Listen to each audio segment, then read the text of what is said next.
Okay. Uno, dos, tres. Got it. Thanks, guys. Thank you so much. Have a nice day. We are gathered here to have a dialogue with Secretary of Education, Arne Duncan, Subsecretary Melendez, and we're just really excited to have just this opportunity to sit down as part of a roundtable where we're going to be discussing many different issues. We have to get to some of the core ones, specifically those that impact and affect many of our families here in the community, also as faculty and as teachers here at our schools, specifically here at Ochoa. And one of the reasons for this visit is that regardless of where a child is from or what language he starts school with, or where he lives, or who his family is, everybody's entitled to good education. Good to see you. You doing okay? Good. Thank you for being here. Hi, Arne. How you doing?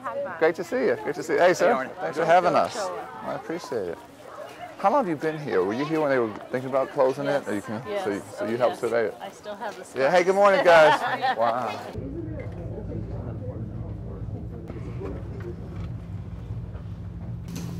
Threatened with closure in the spring of 2008, our South Tucson community rallied and even formed a human chain with over 600 people.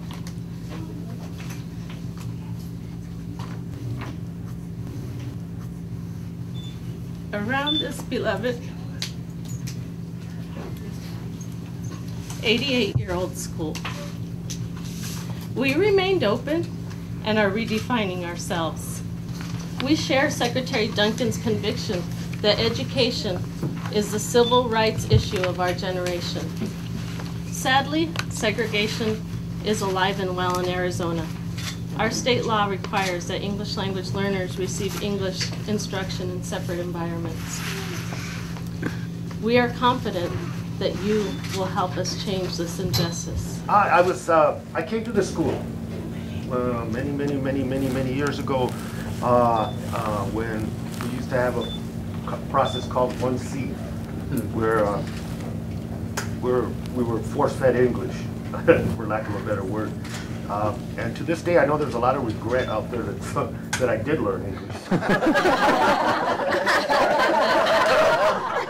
As we look at reauthorizing No Child Left Behind, look at prioritizing what should be done, and there's areas, English learners, retention, and reinvestment in some of the schools that need that attention. And we believe that is going to be part and parcel of how we address the reauthorization of No Child Left Behind. Ochoa is a model of persistence, survival. I'm going to now turn the moment over to Secretary Duncan, somebody who is bringing a whole new perspective on how we look at education in this country.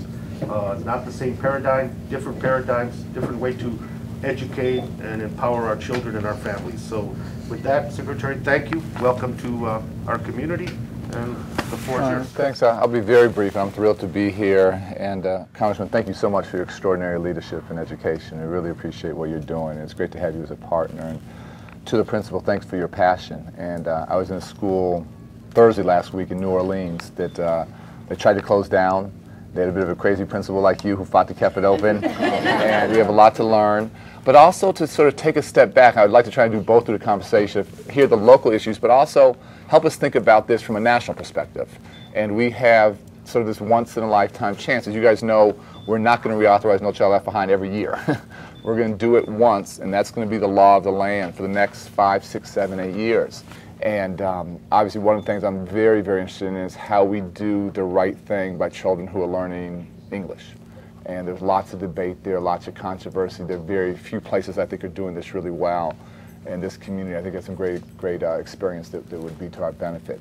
So thanks for all of you for taking the time. I'll turn it over to Thelma, who's my Assistant Secretary for Elementary and Secondary Education. It's really her job to carry the ball on K-12. And so this reauthorization is going to be a huge piece of her work in the months going forward.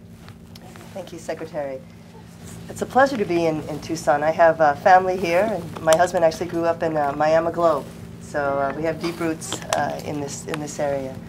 As the Secretary mentioned, we're here to listen and learn from you.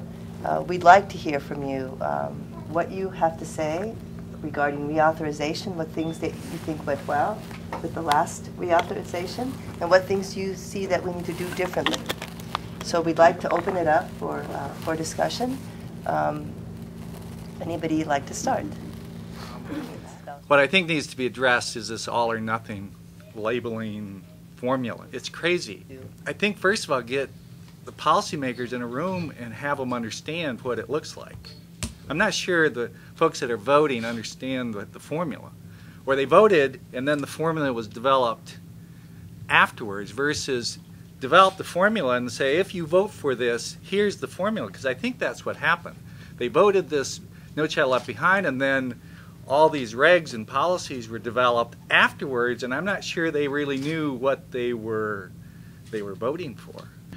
What's unique in Arizona, though, I think, is both the size, the passion, the opportunity for innovation here, and there are many things that are working here that I think are very, very commendable.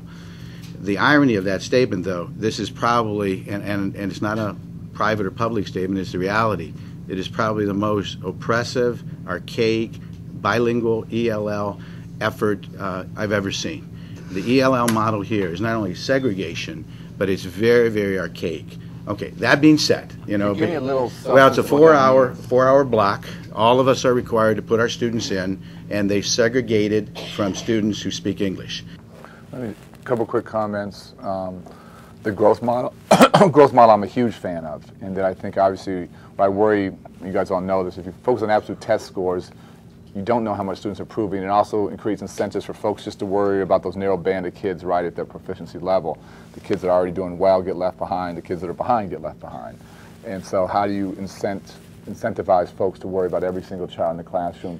And you can do it so you're measuring like kids against like kids, so ELs against ELLs, special ed against special ed, so it takes away sort of the excuses. And your point, everywhere we go, people, no one's scared of accountability. They just want it to be fair, and there's a real sense that it hasn't been fair. On the graduation rates, I can say consider that a done deal. That, you know, if you just focus on 4 years is great. There's nothing magic about 4. You can graduate in 3, or you graduate in 5. And I worry a lot about if you don't have those incentives to keep kids in the 5th year, you actually incentivize schools to push those kids out. And those are the kids that we desperately need to graduate.